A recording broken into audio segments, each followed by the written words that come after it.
In this video, we are going to discuss about equivalent norms. In the earlier video, we had discussed equivalent metric. Now here we will discuss equivalent norm. But before going to the definition of equivalent norm, let me recall one fact that every norm induces a metric on your vector space V. For x and y in your V, if x and y are element in your vector space capital V, you define your d of xy equal to norm of x minus y, then we have seen that d defines a metric on your vector space capital V, and this metric d is called the metric induced from the norm. After recalling this fact, let's go for the definition of equivalent norms. So the definition goes like this: two norms, norm and norm dash, on a vector space V are called equivalent if the metrics induced by these norms are equivalent. Let's see the next theorem. Two norms, I have denoted again by norm and norm dash, are equivalent on a vector space V if and only if there exist positive constants C1 and C2. That means these are fixed positive real numbers, positive constant C1 and C2, such that for all x in V, you have C1 times norm x is less equal norm x dash, which is less equal C2 times norm x. Let's see the proof of theorem. First, we assume that these two norms denoted by norm and norm dash are equivalent. And now we will show that there exists positive constant C1 and C2 satisfying the inequality given in the statement of our theorem. So we have assumed norm and norm dash are equivalent. Therefore, metric induced by these norms are equivalent. I have denoted them by d and d dash respectively. Now, if metrics are equivalent, we have seen that any open ball centered at some point x with respect to metric d will contain an open ball centered at same point x with respect to metric d dash, and any open ball centered at point x with respect to metric d dash will contain an open ball centered at x only but with respect to metric d. This proposition we have already seen. So by making use of that proposition, we can say if I consider an open ball of radius 1 centered at 0 with respect to metric d, it will contain some open ball centered at 0 only of some radius r with respect to the metric d dash, and an open ball centered at 0 of radius 1 with respect to the metric d dash will contain an open ball centered at 0 only of some radius s with respect to the metric d. Therefore, I can say there exist positive r and s such that BD-0R is subset of BD01 and BD0S is subset of BD-0, 1. Now, you take your alpha be such that mod of alpha is greater than 1. Now, what is your alpha? If your vector space is real vector space, you can choose your alpha to be a real number. If your vector space is a complex vector space, you can choose your alpha to be a complex number. Therefore, alpha is a scalar such that mod of alpha is greater than 1. Now, if mod of alpha is greater than 1, now mod of alpha raised to n will go towards infinity if your n goes toward infinity. And your mod of alpha raised to n will tend to 0 as your n will tend to minus infinity. Therefore, for every positive real number, you can say that every positive real number lies between two successive powers of mod of alpha, or it will be equal to one of these powers. Now you note that 1 upon s times norm x is positive. Therefore, there exists an integer n such that mod of alpha raised to n is less equal 1 upon s times norm x is less than mod of alpha raised to n plus 1. Now you consider norm of x upon alpha raised to n plus 1. Alpha is scalar, so you can take its mod outside of the norm. So it can be written as 1 upon mod alpha raised to n plus n times norm of x. Now from here, what you will have, norm of x upon mod alpha raised to n plus 1 is strictly less than s. So that is what I have written here. So you have norm of x upon alpha raised to n plus 1 is strictly less than s. What does it mean? That distance d of 0 comma x upon alpha raised to n plus 1 is less than s. That what does it mean? X upon alpha raised to n plus 1 belongs to BD 0 comma S. But BD 0 comma S is subset of BD dash 0 comma 1. Therefore, X upon alpha raised to n plus 1 belongs to the open ball BD dash 0 comma 1. And by definition of open ball, you will have d dash of 0 comma x upon alpha raised to n plus 1 is less than 1. But d dash of 0 comma x upon alpha raised to n plus 1 is equal to norm of x upon alpha raised to n plus 1 dash. So you have norm of x upon alpha raised to n plus 1 dash is strictly less than 1. What does it mean? This again, norm of x upon alpha raised to n plus 1, alpha is scalar, so alpha raised to n plus 1 can be taken outside of the norm. So you have norm of x dash is less than mod of alpha raised to n plus 1. Mod of alpha raised to n plus 1, I can write it as mod of alpha times mod alpha raised to n. Now, mod alpha raised to n, I know from here that it is less equal 1 upon s times norm x. Therefore, I can write mod alpha raised to n as it is less equal mod alpha upon s times norm x. Mod alpha as it is and mod alpha raised to n is less equal norm x upon s. So you have norm x dash is strictly less than mod alpha upon s times norm x. So what I will do now, mod alpha upon s is the natural choice for my constant C2. So I will choose my C2 to be mod alpha upon S, and you will have for every non-zero x in your vector space V, norm of x dash is less equal C2 times norm x. So one part of the inequality we have got. Now we want to find out C1 such that C1 times norm of x is less equal norm of x dash.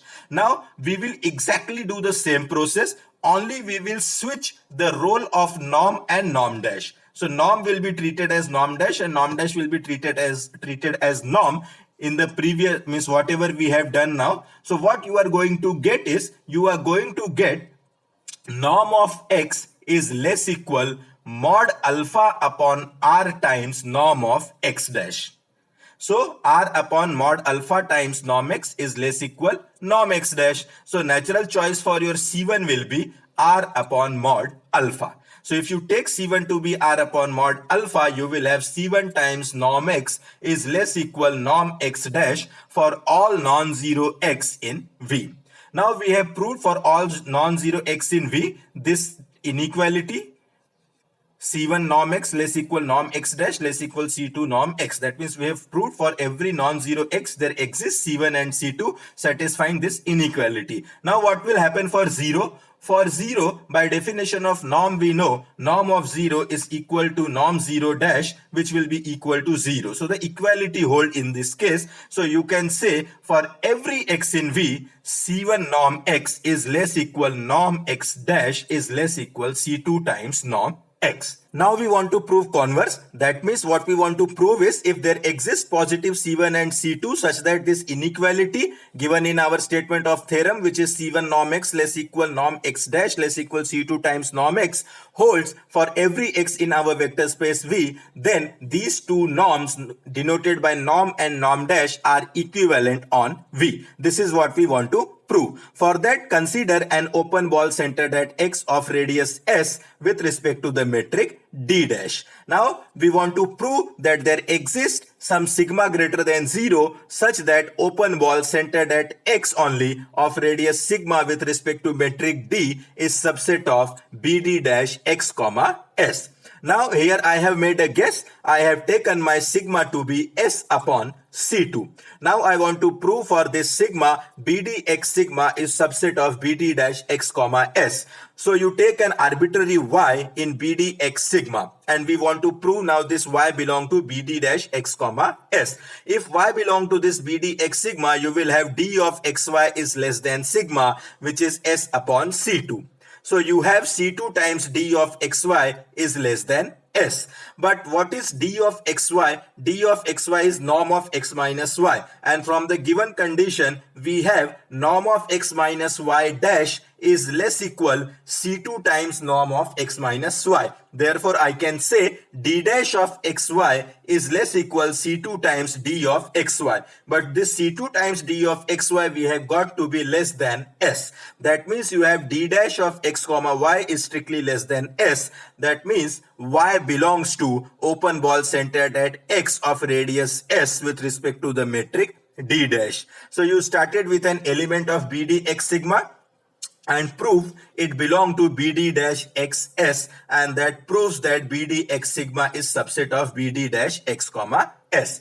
Now vice versa, that means if bd xr is an open ball with respect to metric d, we want to prove there exists some row such that bd dash x comma row is subset of bd xr. Now here again I have made my guess. I have taken my row to be c1 times r, and now I want to prove that bd dash x row is subset of bd xr. So I have taken an arbitrary element z inside the open ball bd dash x row. This gives me d dash of x comma z is less than row. Now my row is c1 times r. So d dash of xz is less than c1 times r.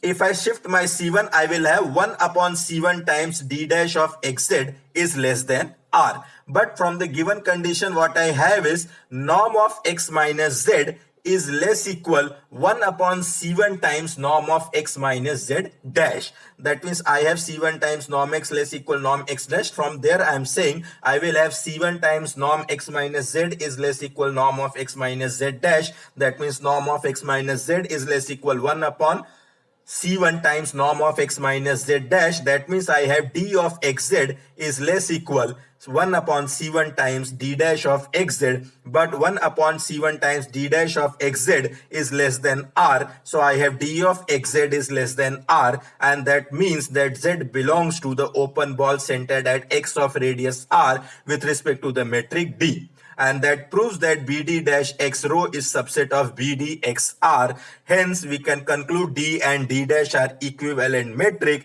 Hence norm and norm dash are equivalent norms, and that proves the statement of our theorem. Now the next example we will see. We are asked to show that norm 1 and norm 2 on Rn are equivalent. Remember, for x equal to x1 comma x2 comma xn till xn in Rn, our norm x1 we had defined it to be summation of mod xk, k running from 1 to n. That means it is mod x1 plus mod x2 plus mod x3 up to plus mod xn. And norm x2, that is your Euclidean norm, you had defined it to be positive square root of x1 square plus x2 square plus up to xn square. Now we want to prove that these two norms on Rn are equivalent. So we will make use of this previous theorem.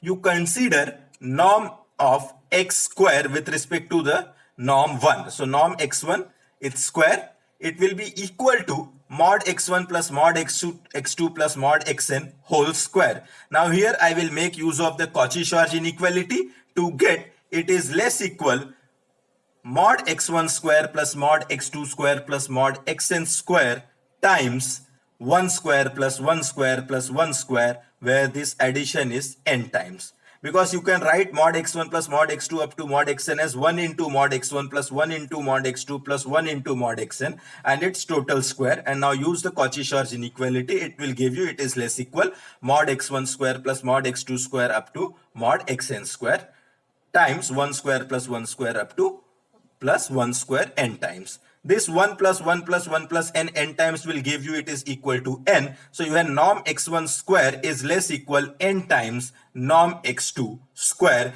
because this mod x1 square plus mod x2 square plus mod xn square is nothing but norm x2 ka square, and here you have n. So you have proved there exists a positive constant n such that norm x1 square is less equal n times norm x2 square. Now I will take the square root and I will get norm x1 is less equal square root of n times norm x2. Now you consider norm x2 square. Norm x2 square is x1 square plus x2 square up to plus xn square. Since this is square, so all are positive, I can write it as it is equal to mod x1 square plus mod x2 square up to plus mod xn square. This I can write it to be less equal mod x1 plus mod x2 plus mod xn whole square.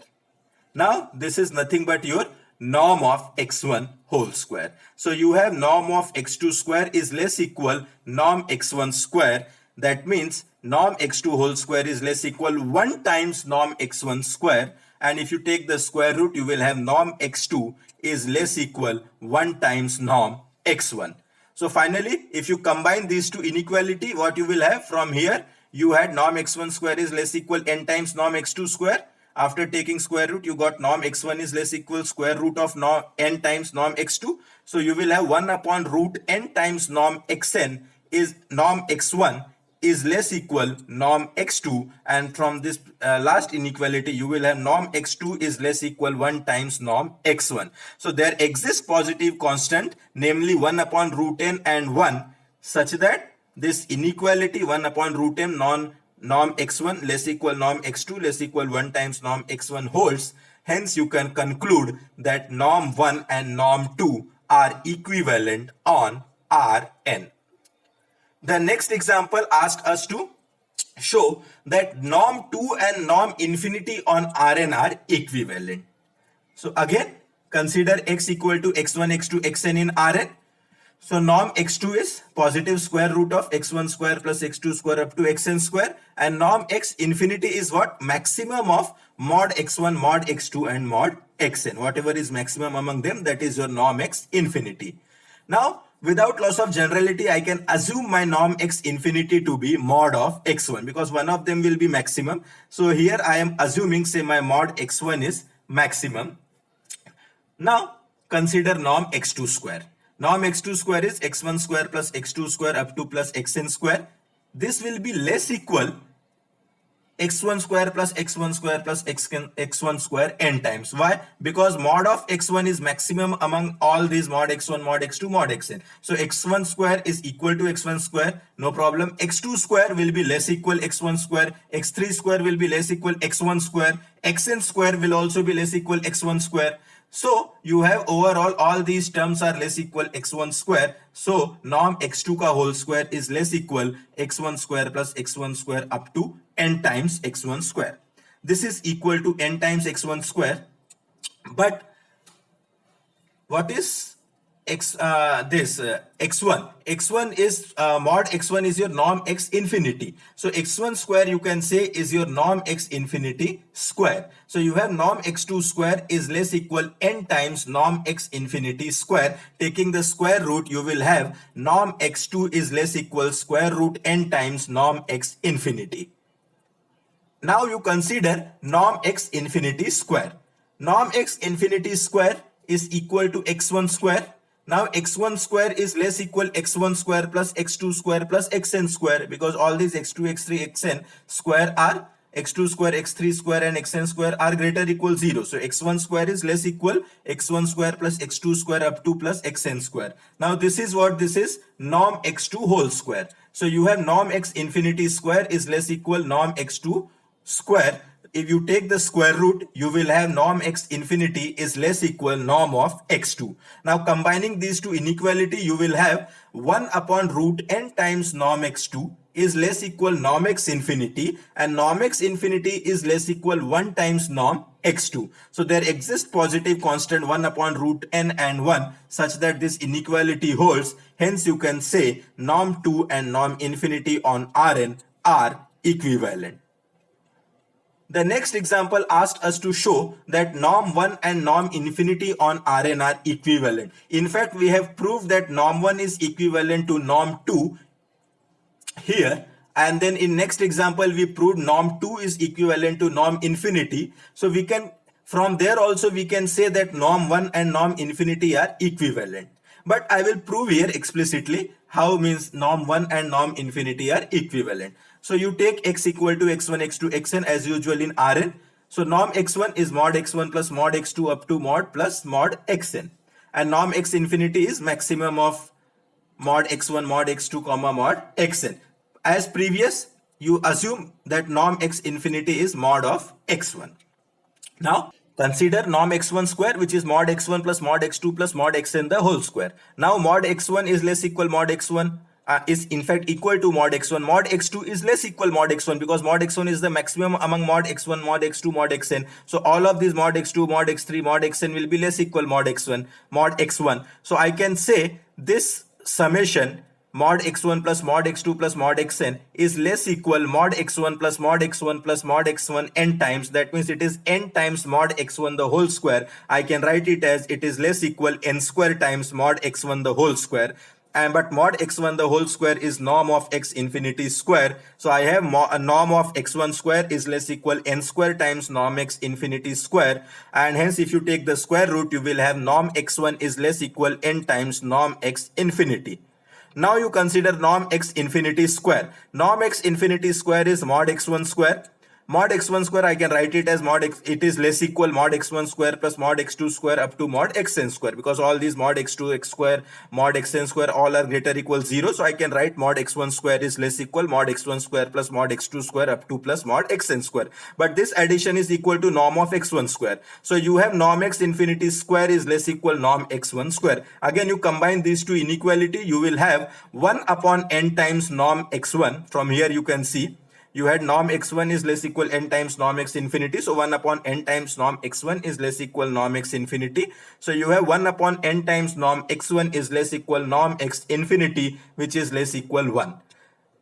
Which is less equal 1 times norm x1. So there exist positive constants 1 upon n and 1 such that 1 upon n times norm x1 is less equal norm x infinity is less equal 1 times norm x1. Hence you can conclude that norm 1 and norm infinity on Rn are equivalent. So in fact the standard norms which we had defined on Rn, norm 1, norm 2, norm infinity, all are equivalent to each other.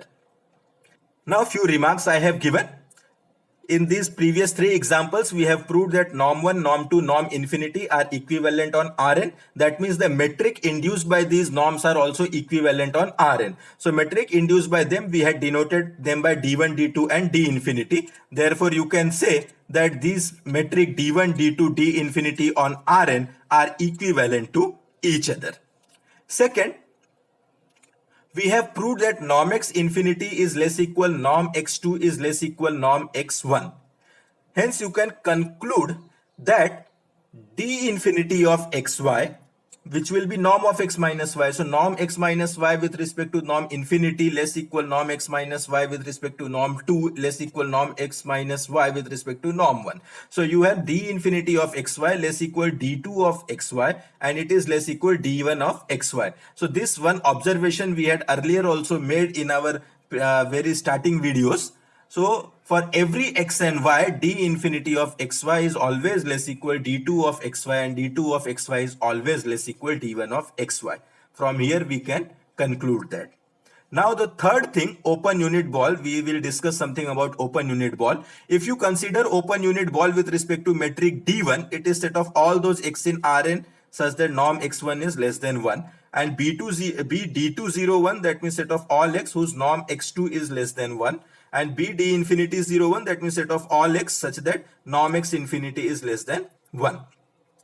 If x belong to this open unit ball with respect to metric d1, then this inequality norm x infinity less equal norm x2 less equal norm x1 will give you that this x belongs to bd201 as well as this x belongs to bd infinity 01. Why? Because if x belong to this open unit ball with respect to metric d1, that means d1 of 0 comma x is less than 1, or you can say norm x1 is less than 1.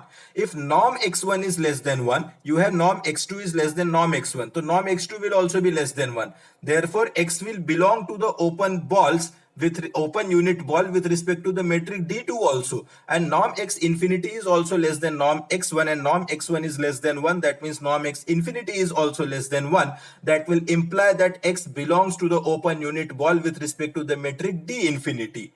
Similarly, if y belongs to bd201, that means open unit ball with respect to metric d2, what you will have, norm of y is less than 1.